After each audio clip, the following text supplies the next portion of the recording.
Okay, good morning. Today we're just going to talk about one concept. So I think it'll be a little simpler than maybe what we did yesterday. So yesterday we learned the rule for, writing a rule for a geometric sequence, and then we also learned how to find the sum of a finite geometric series. Today we're going to look at what do you do when it's infinite, when it's got like the dot, dot, dot, or you know that it goes on forever and ever and ever. Okay, so I think I'll just kind of hop into the lesson here, hopefully, if that's okay.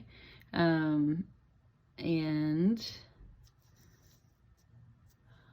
hopefully it'll be smooth. So this is a really simple formula. So the sum of an infinite geometric series, it just has an S, is equal to the first term divided by 1 minus r. Now, provided that the absolute value of r is less than 1. If the absolute value of the ratio is bigger than 1, it has no sum. So this is only going to be infinite if your r, the absolute value of it, because it could be negative technically, but if it's less than 1. Okay, so if we look at just this one right here, so the r is going to be 5 over 25, so that's going to be 1/5. Okay, obviously, or you could do 0.2. So my sum of this is going to be my first term divided by 1 minus 1/5. So this is going to be 25 divided by 4/5, or 25 divided by 0.8. Like, obviously, however you want to think about that. And I am getting 31.25, or you could, if you did do it like in a calculator that did, was good with fractions, you could have 125 over 4. So whichever one of these answers you come up with will be perfectly fine. All right, let's look at number 2. So the r is 1/4 divided by 1. So that is 1/4. So my sum is going to be 1 over 1 minus 1/4, which is 1 over 3/4, or 1 over 0.75. So this is going to end up being 4/3, or if you had a decimal, you could say that it's 1.3 repeating.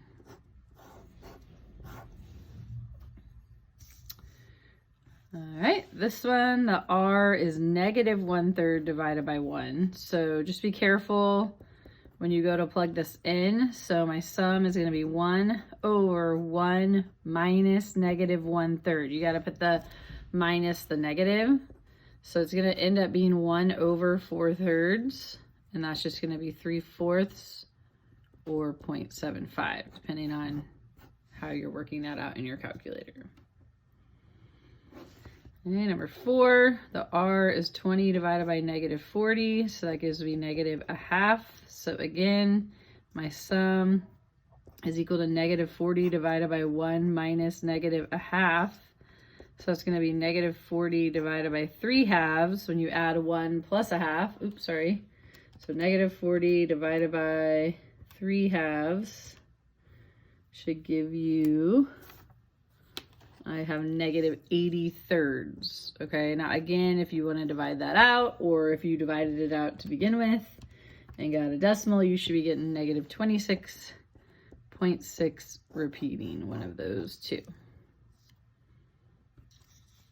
So how do you know if it's infinite? It's either A, it's going to tell you, or see all these dot, dot, dots.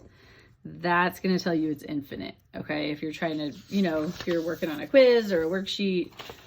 Now, I know sometimes when we go to this notation, people get confused and they think they have to write it all out. But if you look at this, it says find the sum of the infinite geometric series. And it starts at 1 and it goes to, that's the infinity sign. So all we need is the r, which is always in these parentheses right here, so 0.5, and we need the first term, which is always going to be, one thing you could do is you could just plug in to find that first term, or it says starting at 1. So it's kind of up to you, but what I usually do is I just take this number that's out in the front here, and that is your first term. So you can just write that down, and then all you have to do is plug it straight into the formula, 12 over 1 minus 0.5. So 12 divided by 0.5, this one would be 24. Okay, again, this goes up to infinity, so you know the r is inside the parentheses, and you know the a sub 1 is 3. So you plug it in, 3 divided by 1 minus 0.7, which is going to be 3 divided by 0.3, which is going to be 10.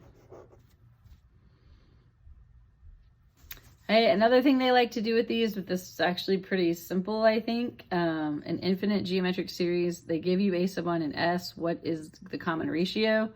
So they want to know what is r. So you're just going to write out the formula. We know s is 12, and we know a sub 1 is 2, so we're going to do that. And then we're just going to put that over 1 and do some cross multiplication. So 12 times 1 minus r is equal to 2. So 12 minus 12r is equal to 2. Subtract your 12. So we get negative 12r is equal to negative 10, and then divide by negative 12. And my ratio is 5/6.